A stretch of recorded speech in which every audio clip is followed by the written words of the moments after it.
আসসালামু আলাইকুম। আজকের এই ভিডিওতে আমরা দেখতে যাচ্ছি কিভাবে মোবাইল ফোন দিয়ে স্ক্যান করা যায়। তো স্ক্যান করার জন্য আমরা সর্বপ্রথম প্লে স্টোরে চলে যাব।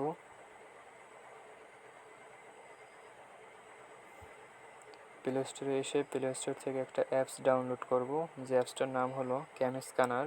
এটার লোগো দেওয়া আছে CS নামে। অলরেডি যেহেতু এই অ্যাপসটা আমার ইনস্টল করা আছে, তার জন্য এখানে ওপেন আসছে। আর ইনস্টল করা না থাকলে এখানে ডান সাইডে ইনস্টল থাকবে। তো অ্যাপসটা আমি ইনস্টল করে নিচ্ছি আগেই, এবং এটা এখন আমি ওপেন করি। ওপেন।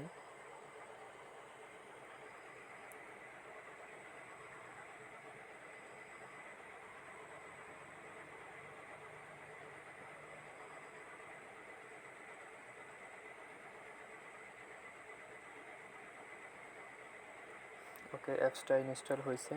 এখন নিচে ক্যামেরার লোগো আছে, ক্যামেরার লোগোর উপরে ক্লিক করতে হবে।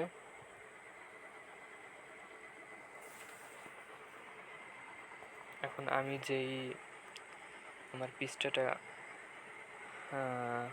স্ক্যান করতে চাচ্ছি, সেই পৃষ্ঠার উপরে আমি একটা ছবি তুলে নেব এই ক্যামেরার এখান থেকে। যেমন আমি ইচ্ছে করি এখানে একটি আমার মোবাইলের শ্যাডো নিছি, যাতে আমি বিষয়টা বোঝাতে পারি। এটার ছবি তুলে নিলাম আমি একটা।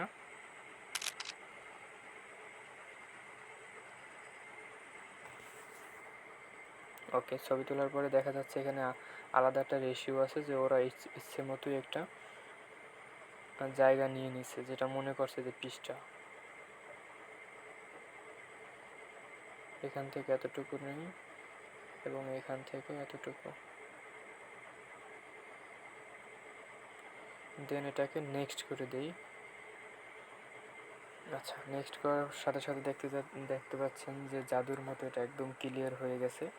তো নো শ্যাডোতে আসার পরে এখানে আমাদের একটু কাজ আছে। তার আগে একটা কথা বলে নিই, যেমন আমরা এটা ডিফল্টভাবেই আমি নো শ্যাডো করে রাখছি আগে থেকেই। তো আপনার এখানে নো শ্যাডো নাও থাকতে পারে। তো নো শ্যাডো না থাকলে আপনি যে কাজটা করবেন সেটা হলো, আপনার এখানে অরিজিনাল থাকতে পারে, এরকম লাগতে পারে এটা দেখতে। তো আপনি এটা নো শ্যাডো করবেন।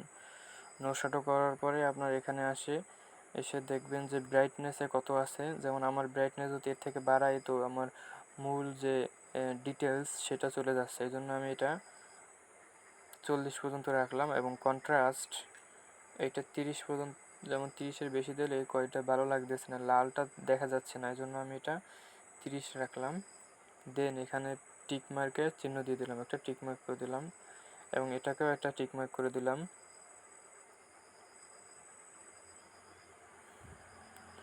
ওকে, এখানে একটা ভুল করছি, সেটা হলো এটা কিন্তু ঘুরবে, তো এটা রোটেট করে নেই।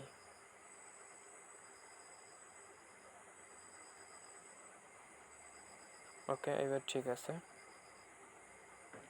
তো আমার একটা পৃষ্ঠা আমার স্ক্যান করা হয়ে গেছে। এখন এই পৃষ্ঠাটা আমার যদি আমি গ্যালারিতে সেভ করি, তাইলে কি করতে হবে? আমি তো জাস্ট এই পিকচারটা এখানে তুলছি, এবং এটা অ্যাপসের ভিতরে সীমাবদ্ধ আছে, গ্যালারিতে নেই।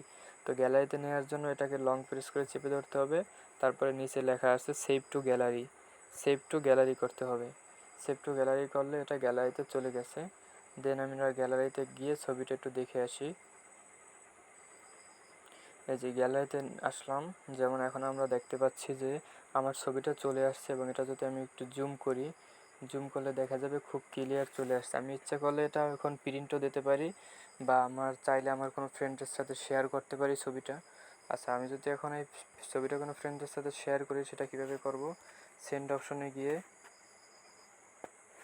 এখন আমি হোয়াটসঅ্যাপ, তারপরে জিমেইল, তারপরে ফেসবুক মেসেঞ্জার, এগুলোর মাধ্যমে আমি এখন এটা শেয়ার করতে পারি। তো আমি এখন এটা জিমেলের মাধ্যমে এক ফ্রেন্ডে দিতে চাচ্ছি। তো জিমেলের এখানে যেয়ে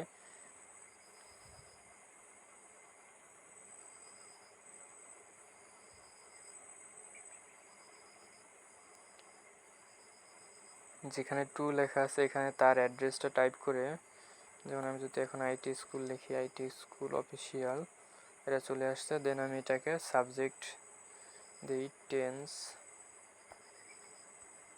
এখন এটাকে আমি যদি সেন্ড করি তাহলে চলে যাবে। তো এই হলো আমাদের প্রসেস।